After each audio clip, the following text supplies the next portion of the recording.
अस्सलाम वालेकुम।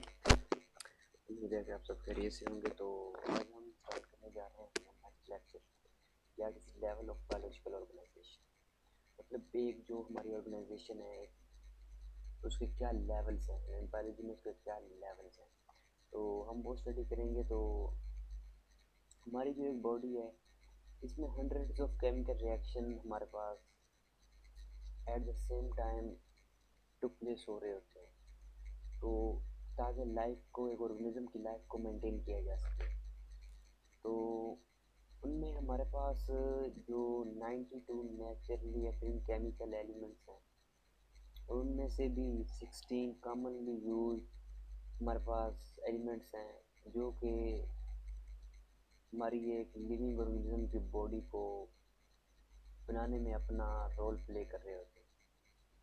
तो उन 16 एलिमेंट्स की हम बात करेंगे जो कि हमारी बॉडी का 99% टोटल बॉडी के मास का 99% होता है। तो हम उन एलिमेंट्स को वन बाय वन देख लेते हैं। वो जो हमारे पास वो 6 एलिमेंट्स हैं, वो हमारे पास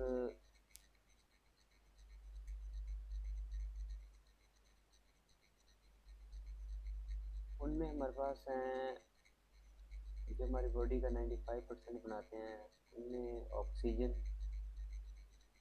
कार्बन, हाइड्रोजन, नाइट्रोजन, उसके बाद कैल्शियम एंड देन फास्फोरस।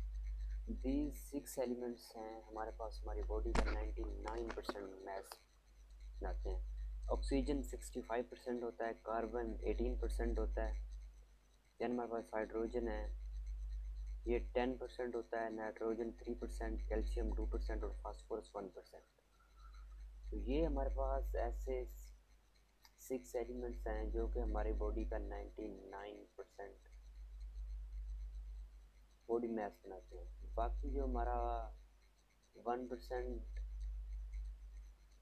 है वो हमारे पास उनमें potassium, sulphur, chlorine, sodium, magnesium, iron, copper, manganese और जिंक और आयोडीन वगैरह पाए जाते हैं। इनमें हमारे पास ये टोटल एलिमेंट्स हमारे पास 1% बनाते हैं। इनमें पोटाशियम 0.35% है, सल्फर 0.25% है, क्लोराइन 0.15% है, देन हमारे पास सोडियम है जो कि 0.15% है, मैंगनीज 0.05% है, देन हमारे पास आयरन है 0.004% है, कॉपर, मैंगनीज और जिंक हमारे पास ये सारे ट्रेस यानी कि बहुत स्मॉल अमाउंट में पाए जाते हैं। तो ये जो हमारे पास एलिमेंट्स है ये हमारी बॉडी का टोटल 1% बनाते हैं। तो हमारे पास जो एक बायोलॉजिकल ऑर्गेनाइजेशन होती है वो एक सिंपल नहीं होती, उसमें बहुत से एलिमेंट्स और बहुत सी चीज़ें पाई जाती हैं और उसमें कम्प्लेक्सिटी होती है कि लिविंग और ऑर्गेनिज्म हमारे पास एक बहुत ही कम्प्लेक्स नंबर ऑफ प्रोसेसेस होते हैं, मतलब कॉम्प्लिकेशंस होती हैं, क्योंकि हमारी एक लिविंग थिंग्स, एक लिविंग बॉडी है। तो अब देखें ना, हमारी बॉडी में ये है कि हम खुराक खा रहे हैं और देन हमारे पास उससे ब्लड बन रहा है, हम उसके बाद एलिमिनेशन का प्रोसेस है, बॉडी की ग्रोथ है, मेंटेनेंस है, रीजनरेशन है। तो ये सब चीज़ें हमारी बॉडी एक बहुत ही कम्प्लेक्स है, मतलब इसमें बहुत सी चीज़ें एट द सेम टाइम चल रही होती हैं। तो इन सब चीज़ों को, बायोलॉजिकल ऑर्गेनाइजेशन को हम स्टडी करने के लिए अब इतनी कम्प्लेक्सिटी को हम एट द सेम टाइम तो स्टडी नहीं कर सकते। तो हम क्या करते हैं कि हम अपनी इसको लेवल्स को स्टडी करने के लिए या इस बायोलॉजिकल ऑर्गेनाइजेशन को स्टडी करने के लिए हम एक प्रॉपर उसको लेवल्स यानी कि सब लेवल्स में डिवाइड कर लेते हैं। इनमें हम सेलुलर लेवल से स्टार्ट करते हैं और एक ऑर्गेनिज्म और देन एक कम्युनिटी और एक बायोस्फीयर तक जाते हैं। तो आज हमारा जो बेसिक है, हम इन्हीं लेवल्स को स्टडी करेंगे कि हम किस तरह एक बायोलॉजिकल ऑर्गेनाइजेशन को स्टडी करेंगे। उसको स्टडी करने से पहले जो उसके बेसिक लेवल्स हैं तो उनको स्टडी करते हैं, लेकिन उनसे पहले भी हमारे पास कुछ टर्म्स हैं, उन टर्म्स को स्टडी करना हमारे लिए बहुत इम्पोर्टेंट है, ताकि हम नेक्स्ट हमारे पास जो हमारे लेवल्स हैं हम उनको स्टडी कर सकें। तो सबसे पहले इन सभी को स्टडी करने से पहले हमारे पास ये सेल है कि व्हाट इज़ सेल। तो सेल हमारे पास क्या है कि cell is a unit of life. ये हमारी बॉडी के अंदर जो सबसे छोटा लिविंग पार्ट है दैट इज़ सेल, और ये हमारी लाइफ का एक यूनिट है। उसके बाद सेल मिलकर हमारे पास टिश्यू बनाते हैं। जब हमारे पास group of similar cells that perform a specific function, इनके जब हमारे पास स्पेसिफिक सेल्स मिलते हैं वो हमारे पास टिश्यू बनता है। देन हमारे पास जब सेवरल टिश्यू मिलते हैं तो उससे हमारे पास ऑर्गन बनता है। देन हमारे पास जब 2 और मोर ऑर्गन हमारे पास मिलते हैं तो हमारे पास ऑर्गन सिस्टम बनता है। देन ऑर्गन सिस्टम से आगे हमारे पास और भी लेवल हैं जिनमें हमारे पास ये मल्टी सेलुलर ऑर्गेनिज्म यानी कि होल इंडिविजुअल तक है, फिर पॉपुलेशन है, फिर कम्युनिटी है। देन हमारे पास बायोस्फीयर तक चले जाते हैं। लेकिन उनसे पहले हमारे पास कुछ चीज़ें और रहती हैं, जैसे कि हमें सबसे पहले तो स्पीशीज़ का पता होना चाहिए कि स्पीशीज़ क्या है। कि स्पीशीज़ क्या है कि किसी भी खास जगह पर पाए जाने वाले ऐसे ऑर्गेनिज्म जो आपस में इंटरब्रीड करके ऐसे जानदार पैदा कर सकें जो नेक्स्ट इंटरब्रीड कर सकें, यानी कि एक जानदार, एक ही नस्ल के जानदार जो इंटरब्रीड आपस में कर सके और उनसे जो पैदा होने वाले जानदार हों वो भी इंटरब्रीड करने के काबिल हों। तो दैट हमारे पास वो होता है स्पीशीज़। देन हमारे पास है पॉपुलेशन। तो एक ही स्पीशी के मेंबर अगर सेम एरिया पे रह रहे हो तो वो मिलके हमारे पास पॉपुलेशन बनाते हैं। जब 2 और मोर पॉपुलेशन जो हमारे पास होती हैं डिफरेंट स्पेस पे, तो eight the same area different species, 2 और मोर डिफरेंट स्पीशीज़ हमारे पास सेम एरिया पे रह रही होती हैं तो वो हमारे पास कम्युनिटी बनाती हैं। देन कम्युनिटी मिलकर हमारे पास इकोसिस्टम बनाती हैं। तो जब एक कम्युनिटी नॉन लिविंग सराउंडिंग, मतलब एक कम्युनिटी में जो ऑर्गेनिज्म रह रहे हैं उनका जो अपने नॉन लिविंग यानी कि उनकी सराउंडिंग से जो इंटरेक्शन है वो हमारे पास इकोसिस्टम है। इकोसिस्टम के बाद हमारे पास है biosphere, the part of earth in the living organism include both living and non living. तो जब हमारे पास इकोसिस्टम था, इकोसिस्टम में ये था कि कम्युनिटी का एक नॉन लिविंग अपनी सराउंडिंग से जो इंटरेक्शन थी वो हमारे पास हम इकोसिस्टम में स्टडी करते हैं। तो देन हमारे पास इकोसिस्टम से जब हम नेक्स्ट लेवल पे जाते हैं दैट इज बायोस्फीयर। बायोस्फीयर में एक तो हम लिविंग थिंग्स को स्टडी कर रहे होते हैं, लिविंग थिंग्स के साथ हम नॉन लिविंग कंपोनेंट्स को भी स्टडी करते हैं कि एक लिविंग थिंग के ऊपर एक नॉन लिविंग थिंग का क्या इफ़ेक्ट है। हम वो इफ़ेक्ट भी साथ साथ स्टडी कर रहे होते हैं इस बायोस्फीयर में। तो बायोस्फीयर एक बहुत ही वाइड हमारे पास इसको हम स्टडी कह सकते हैं। जैसे ये पूरी लाइफ की स्टडी यहाँ अगर हम पिक्चर से देखना स्टार्ट करें तो हमें समझ आएगी कि क्या पहले हमारे पास ये इलेक्ट्रॉन प्रोटॉन न्यूट्रॉन सेल, मतलब ये न्यूक्लियस के कंपोनेंट्स हैं। देन हमारे पास ये मिलके एटम बनते हैं, एटम मिलकर हमारे पास मॉलिक्यूल बनाते हैं, तो मॉलिक्यूल मिलकर हमारे पास ये ऑर्गन बनाते हैं, ऑर्गन मिलकर ऑर्गन सिस्टम बनाते हैं जैसे नर्वस सिस्टम है, डाइजेस्टिव सिस्टम है, इस तरह के से, ठीक है। और ये मिलकर हमारे पास इन ऑर्गन सिस्टम में टिश्यूज़ होते हैं, और ये टिश्यूज़ जब मिले होते हैं जैसे हमारे पास ब्रेन है, ब्रेन भी एक सिस्टम है। तो देन हमारे पास ब्रेन किससे नर्वस सिस्टम पे काम करता है। देन हमारे पास ये आगे हमारे पास पॉपुलेशन और कम्युनिटी आ जाती है। जिस तरह ये डिफरेंट पॉपुलेशन, 2 और मोर पॉपुलेशन हमारे पास सेम टाइम पे रह रही हैं तो ये हमारे पास कम्युनिटी बना रही हैं। कम्युनिटी के बाद ये हमारे पास इकोसिस्टम है। इकोसिस्टम में एक लिविंग थिंग के साथ जो नॉन लिविंग थिंग्स का आपस में इंटरेक्शन है वो किस तरह अपनी लाइफ स्पेंड कर रही हैं, और वो सब चीज़ें हमारे पास आ जाती हैं इस इकोसिस्टम के बाद हमारे पास आ जाता है बायोस्फीयर। तो बायोस्फीयर में मतलब सब living things, non living things, living things के नॉन लिविंग थिंग्स पर क्या इफ़ेक्ट हैं और नॉन लिविंग थिंग्स के लिविंग थिंग्स पर क्या इफ़ेक्ट हैं। तो ये वाली जो हमारी सब चीज़ें होती हैं ये हम स्टडी करते हैं अपने इस बायोस्फीयर।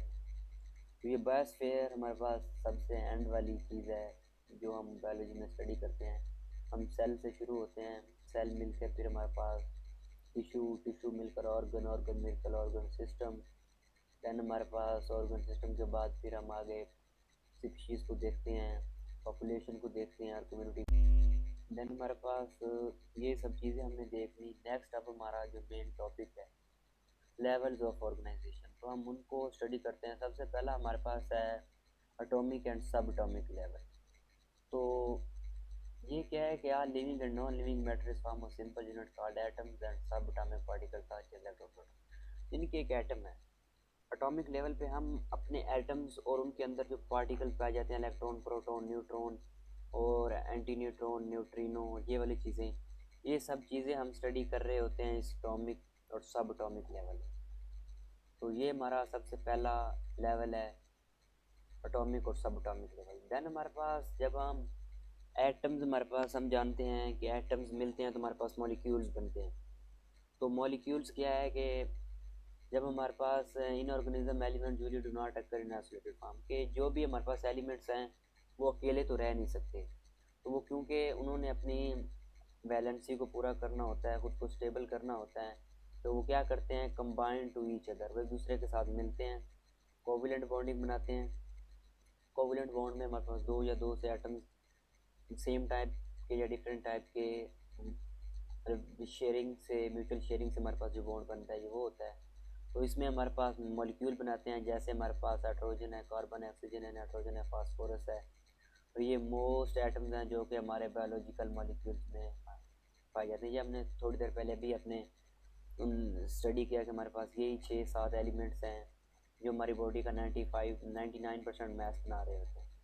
तो आगे हमारे पास एक शॉर्ट क्वेश्चन है कि what are micro molecules and what are macro molecules. तो मॉलिक्यूल जो हैं दो तरह के हो सकते हैं, जिनके एक छोटे मॉलिक्यूल हो सकते हैं, जो माइक्रो मॉलिक्यूल जिनका मॉलिक्यूलर वेट लो होता है, तो वो होते हैं आई से माइक्रो। जैसे माइक्रोस्कोप होती है, छोटी चीज़ों को बड़ी करते हैं, तो वो माइक्रो।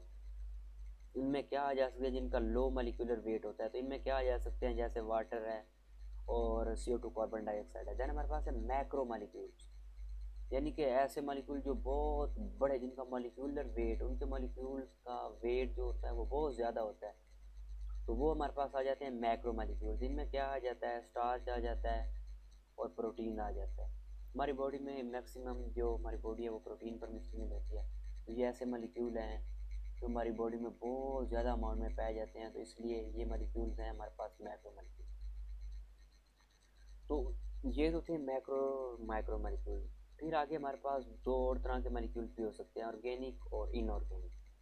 तो ये क्या है कि ऑर्गेनिक मॉलिक्यूल है जिसमें कार्बन और हाइड्रोजन होता है या उनके डेरिवेटिव होते हैं। तो ये ऑर्गेनिक मॉलिक्यूल की डेफिनेशन है हमारे पास के molecule containing both carbon and hydrogen या उनके डेरिवेटिव, तो that are called organic molecule. और इनऑर्गेनिक मॉलिक्यूल क्या है कि जिनमें कार्बन और हाइड्रोजन नहीं होती, उनके अलावा जितने भी एलिमेंट्स होते हैं तो वो हमारे पास इनऑर्गेनिक होते हैं, यानी कि जिनमें कार्बन और हाइड्रोजन दोनों एट द सेम टाइम ना हो, कार्बन और हाइड्रोजन के अलावा चीज़ें प्रेजेंट हों, वो हमारे पास होते हैं इनऑर्गेनिक मॉलिक्यूल। तो जो हमारे पास ऑर्गेनिज्म है उसमें माइक्रो या मैक्रो मॉलिक्यूल हो सकते हैं, वो डिफरेंट 100 और डिफरेंट टाइप के मैक्रो और माइक्रो मॉलिक्यूल्स मिलके हमारे पास एक कम्प्लेक्स ऑर्गेनिज्म बनाते हैं। तो जो हमारे पास most important abundant organic molecules हैं उनमें क्या आ जाता है, ग्लूकोज है, ग्लूकोज में कार्बन और हाइड्रोजन C6H12O6, यानी कि कार्बन और हाइड्रोजन दोनों eight the same time present होते हैं। अमीनो एसिड्स हैं जिनके प्रोटीन्स हैं, फैटी एसिड हैं जिनके कार्बोहाइड्रेट्स हैं, ग्लिसरॉल्स है, न्यूक्लियोटाइड्स है जिनमें न्यूक्लियोटाइड्स में क्या आ जाता है, एटीपी हमारे पास क्या, एडिनोसिन ट्राईफास्फेट है। तो ये एडीपी एडिनोसिन डाईफास्फेट है। तो ये क्या है कि हमारे पास एटीपी हमारे पास सेल की एनर्जी करेंसी है। जैसे हर मुल्क की एक करेंसी होती है वो जिसमें उनकी डीलिंग और सब कुछ चल रहा होता है, तो इसी तरह हमारे पास सेल के अंदर जो कुछ डीलिंग्स या जो कुछ भी आप समझ लें कि ये हो रहा होता है, तो सेल की जो एनर्जी करेंसी है दैट इज़ कॉल्ड एटीपी। और ये मोस्टली एमसीक्यूज भी पूछा जा सकता है कि what is the energy currency of cell. तो सेल की एक जो एनर्जी करेंसी है वो हमारे पास है एटीपी।